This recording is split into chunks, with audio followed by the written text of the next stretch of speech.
Okay, hai. So, hari ini kita akan habiskan chapter 3, bab pengangkutan. Okay, kita akan tengok pada subtopik 3.3, darah manusia. Okay, so this is the real structure of human blood lah. Bentuk ini dikenali sebagai bentuk dui cekung, di mana bentuk ini meningkatkan kita dah bagi tahu dulu jumlah permukaan yang luas. Okey, so kita punya red blood cell, dia tak ada nukleus Nanti kita belajar sel haiwan, sel tumbuhan, dalam dia ada nukleus. Tapi darah manusia tidak mempunyai nukleus. Okey, first kita tengok komposisi darah. Okey, ini adalah tabung uji yang mengandungi darah. Bila kita nak tahu komposisi darah, kita akan spin, ada satu mesin, bahasa Melayu kita panggil mesin pengempar, centrifuge mesin. So boleh google macam mana centrifuge mesin tu digunakan. So centrifuge mesin ni, kita akan spin blood, pure blood ni. Bila kita spin, dia pusing beberapa for about 1000 times, beberapa ribu kali, untuk membentuk keadaan yang macam ni.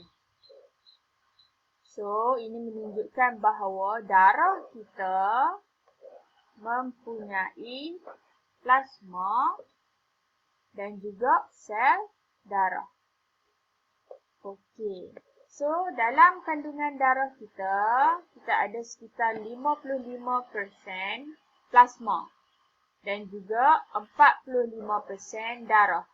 So, kita ada darah merah dan juga darah putih lah. Dan kita ada platelet. Okay, ingat composition of blood. Komposisi darah, kita ada plasma, kita ada darah. Plasma 55% dan 45% lagi adalah sel darah. Okay. So, kita tengok kat sini. Plasma, dia adalah cecair yang mengandungi air, ion, protein, nutrien, sisa buangan dan juga gas. Okey, kemudian darah, kita ada darah merah, darah putih. Okey, ini adalah lukisan bagi darah putih. So, darah putih, kalau kamu belajar dengan lebih detail, kita ada 5 jenis. Inilah jenis-jenis dia. Pertama, kedua, ketiga, keempat, kelima. Dan juga kita ada platelet. Okey, ingat kita ada plasma. Plasma, dalam plasma ni ada air, ion, protein, nutrien, sisa buangan dan juga gas. Darah, dalam komposisi darah yang bahagian bawah tadi ni, kita ada darah putih, kita ada darah merah dan juga platelet. So, apa fungsi darah merah? Okay, as we know, darah merah mengangkut oksigen dalam bentuk oksihemoglobin. And then, fungsi platelet, dia membantu dalam pembekuan darah. Okay, kalau kita luka, bahagian yang luka tu, pelan-pelan dia akan keluarkan sejenis cecair jernih. So, that is platelet. Platelet ni lama-lama bila dia kering, dia akan jadi scab ataupun rupin. So, itu adalah hasil produk of platelet lah. Okay, and then kita tengok white blood cell pula. Sel darah putih adalah untuk melindungi badan daripada jangkitan dan melawan penyakit. Okay, so itu adalah fungsi darah putih.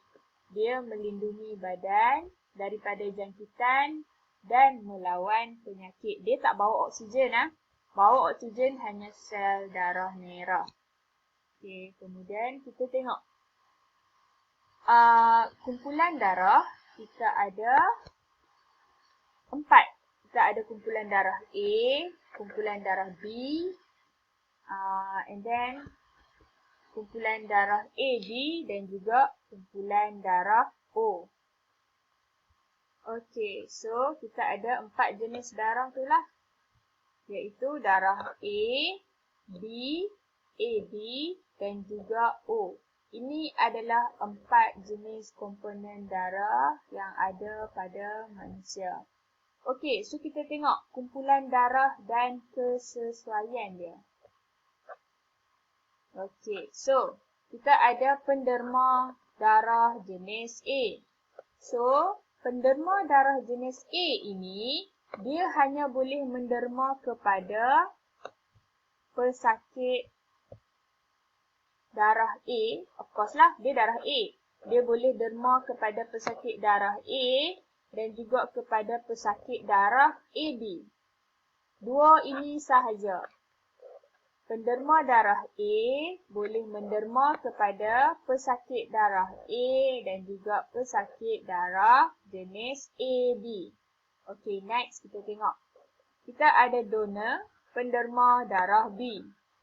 Jadi, penderma darah B ini hanya boleh menderma kepada pesakit jenis darah B dan juga pesakit jenis darah AB. Okey, so itu untuk penderma B. Dia boleh bagi kepada pesakit darah jenis B dan juga pesakit jenis darah AB. Kemudian, kalau penderma itu dia ada darah jenis AB, dia hanya boleh derma kepada pesakit AB sahaja. Okey. Penderma darah O pula.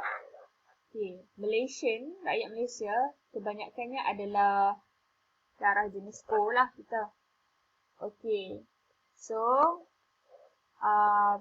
penderma darah O, dia boleh menderma kepada pesakit darah A, pesakit darah jenis B, pesakit darah jenis AB dan juga pesakit darah jenis O. Maksudnya darah O ni dia boleh bagi kepada semua. A boleh, B boleh, AB pun boleh. O of course lah. Okey, so penderma O ini adalah universal donor ataupun kita panggil penderma universal sebab dia boleh bagi kepada semua. Okey, and then kita tengok sini. Macam ni cikgu buat dalam bentuk table So penderma darah O boleh bagi dekat pesakit O, A, B dan juga AB.